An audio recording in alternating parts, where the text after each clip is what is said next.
मादरी ॿोलियुनि जो वास्तो सकाफ़ती विरसे जे अहम मौज़ूअनि सां लाॻापियलु आहे, जंहिंखे असां तानी पेट्रो चई सघूं था।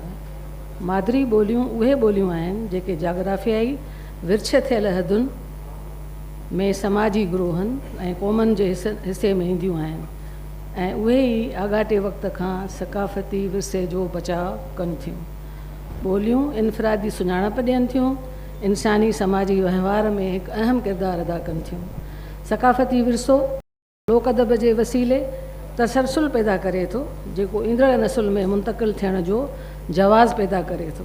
मादरी ॿोली हिकु दिफ़ाई लाइन आहे जेका क़ौमुनि खे पंहिंजे बचाव जे लाइ तयारु कंदी आहे। सिंधी ॿोली आगाटी ॿोली आहे जंहिंजूं हदूं कश्मीर खां वठी गुजरात, पंजाब, काठियावाड़, बलोचिस्तान, लस ॿेलो, मकरान आगाटी सिंध जी हुकुमरानी हेठि हुया। इन करे सिंधी ॿोली हिकु वॾे इलाइक़े जी ॿोली हुई। धरतीअ जे हिन हिसे खे या हिन जो तारीफ़ जेको आहे सो इंडस वैली या सिंधु माथिरीअ जे नाले सां दुनिया में थियल आहे। ॿोलियुनि में जेका तब्दीली अचे थी उन जा कुझु अहम फैक्टर्स आहिनि या उनसर चइजनि, जुज़ियात चइजनि, ऐं उहे जेके उनसर आहिनि उहे कीअं पैदा था थियनि उहे मां हिते अव्हांजे आॾो पेश कयां थी। ऐं उहे जेके तब्दीलियूं अचनि थियूं उहे वरी ॿोलीअ जे इर्तिका में तमामु घणो नेगेटिव ऐं पॉज़िटिव जेको आहे सो असरु छॾनि थियूं। इन करे इर्तिका में जेका तब्दीली अचे थी उहा ॾाढी अहम आहे ऐं उन जी बुनियाद ते ई ॿोलियुनि जे असुल नसुल जो तयन या उन जी मुक़ररी असां कंदा आहियूं। नंबर 1, वॾे पैमाने ते लॾ पढ़ाइण, जाग्राफियाई विरछ, जंग ऐं फ़साद, नस्ली तासुब, अमन ऐं ख़ुशहाली, आगाटो समाज ऐं प्री हिस्ट्री माना उहो दौरु जेको जंहिंमें अज़म्पशन हूंदी आहे, जंहिंमें हिकिड़ियूं अहिड़ियूं ॻाल्हियूं ॿुधायूं वेंदियूं त हीअं हूंदो या थियो हूंदो ऐं उन्हनि जो जेको तालुक़ु आहे उहो मुख़्तलिफ़ दुनिया में जेके सकाफ़तूं मिटिजी वियूं आहिनि उन्हनि खे साम्हूं रखी करे उहा प्री हिस्ट्री या तारीख़ी उहो दौरु जेको आहे सो इन में कमु अचे थो। ॿोलीअ जी इर्तिका जे सिलसिले में जेके मरहल आहिनि उन्हनि खे सम्झण जे लाइ इहे शयूं तमामु इन्हनि जी स्टडी करणु ज़रूरी आहे ऐं इहे ईअं थींदो रहियो आहे। सिंधी ॿोली जी इर्तिका जो सफ़र जेका सिंधु माथर जी असलूकी माउ ॿोली हुजण वारे नज़रिए खां वठी हिकु तवील सफ़र आहे जेको हिन ॿोलीअ तय कयो आहे।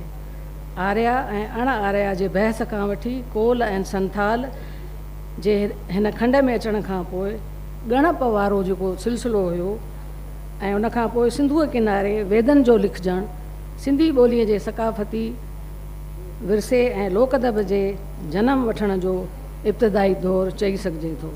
भेरूमल आइकोट भेरूमल महरचंद आडवाणी लिखे थो, कोल ऐं संथाल ॾहाकनि जे ज़रिए ॻणप कंदा ऐं पहिरीं हुननि खे 10 आङुरियूं पोइ वरी पेरनि जूं आङुरियूं बि हुन में हुननि शुमारु कयूं त 20 ॾहाका ऐं 10 ॾहाका जेके आहिनि असां बि जेको आहे सो शुमारियात में या ॻणप में अॼु ताईं इस्तेमालु कयूं था। संदन अबनि ॾाॾनि जी ॿोलीअ जो असरु आर्यनि जी ॿोलीअ ते थियो हुजे त को अजब न आहे। सिंधी ॿोली अगाटे वक़्त खां लोक अदब जे वाधारे जो बाहिस आहे जेको हिक ॿिए सां ऐं अबनि ॾाॾनि जी छॾियल विरसे ऐं क़ौम सां जुड़ी रहण जो उत्साह अहसासु ॾियारे थो।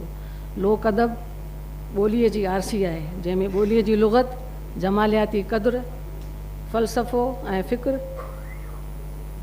अमल, रवैया, अक़ीदा ऐं नज़रिया, रवायतूं, हिकमत अमली उन में शामिल आहे।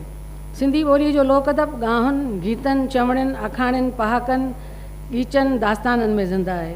तारीख़ी समाजी हवालनि ऐं ओञाणनि सां सिंधी ॿोली जो सकाफ़ती वरिसो ऐं लोक अदब अहमियत रखनि था। इन ॻाल्हि में का बि कबाहत न आहे त असां इहो चऊं त लोक अदब समाजियात जे कारज जो ऐं उन मां मिलंदड़ ॼाण हिकु मंज़रनामो पेश करे थो। लोक अदब जे हिन कारज में लुग़वी, लिसानी, तख़लीक़ी कमाल, ॿोलीअ जी फितरी सघ उत्तम मौजूदु आहे। धर्म ऐं समाजी मुआहदे खां पहिरीं सिंधी ॿोलीअ जे लोक अदब जो ही बयानियो वसीतर बुनियादु ॾिए थो। लोक अदब जे ज़रिए इंसानी हयाती जी तरबियत जो वॾो कार्ज उनजे साम्हूं हुयो ऐं उन में असांखे शुरू में जेके ॻाल्हियूं नज़र अचनि थियूं या जेके गीत वग़ैरह जेके मिलिया आहिनि उन में सांग करणु, कोॾ ऐं लाॾ या कोॾाणा, लाबारे जा गीत, आखाणियुनि में हैरतनाक वाक्यनि, मुशाहिदनि जा बयान, चवणनि पहाकनि में ज़िंदगीअ जी कणाण, अमकान, अंदेशा, नसीहत, तंज़ ॼण सम्झाणियूं आहिनि।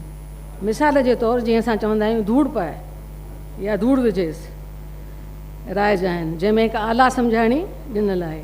मिटी पाओ बि पंजाबीअ में राइज आहे, जेको सिंधी लोक अदब जे हवाले सां मूंखे हुन में उहो असरु नज़र अचे थो ऐं इहो असां चई था सघूं त अगाटी समाजी लह विचड़ ऐं अगाटी सिंधी ॿोलीअ जो फ़हम ऐं शऊर हुन में नज़र अचे थो।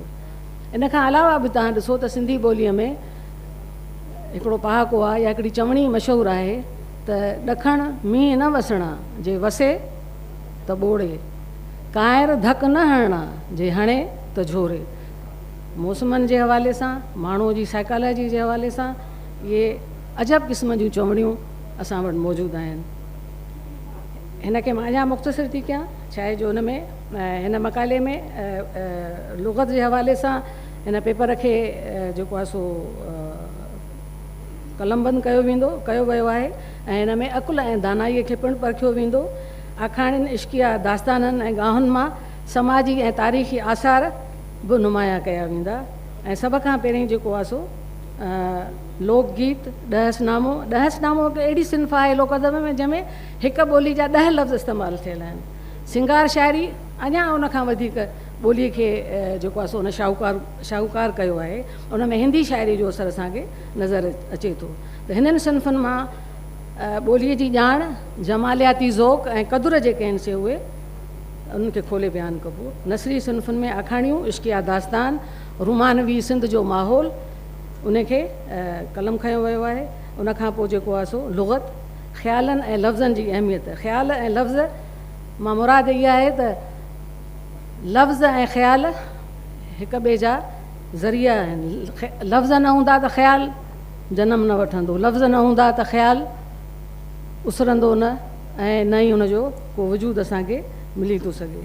मौजूदा दौर में लोक अदब में जेका आयल ॼाण आहे उन जे हवाले सां इहो उन में मां पेश कयो आहे त असांजे अदारनि खे खपे त यंग जनरेशन खे पंहिंजे लोक अदब जी ॼाण ॾियण जे लाइ सुगड़नि या अहिड़नि ज़हीन माण्हुनि जी महफ़िलूं करायूं वञनि जंहिंमें नौजवान अचनि ऐं उहे पंहिंजो जेको माज़ीअ जो जेको असांजो लोक अदब आहे उन खां वाक़िफ़ु थियनि। आख़िरी जेको उनवान आहे हिन मक़ाले जो उहो थींदो धारी सकाफ़तुनि जो असरु ऐं ख़तरा ऐं ग्लोबलाइज़ेशन जे करे असांजे लोक अदब खे ऐं ॿोलीअ खे जेको ख़तरो आहे उनखे जेको आहे सो मूं डिस्कस कयो आहे। इनशाला हीउ पेपर जॾहिं छपंदो ऐं पढ़ंदो ऐं पंहिंजी राय खां आगाह कंदो।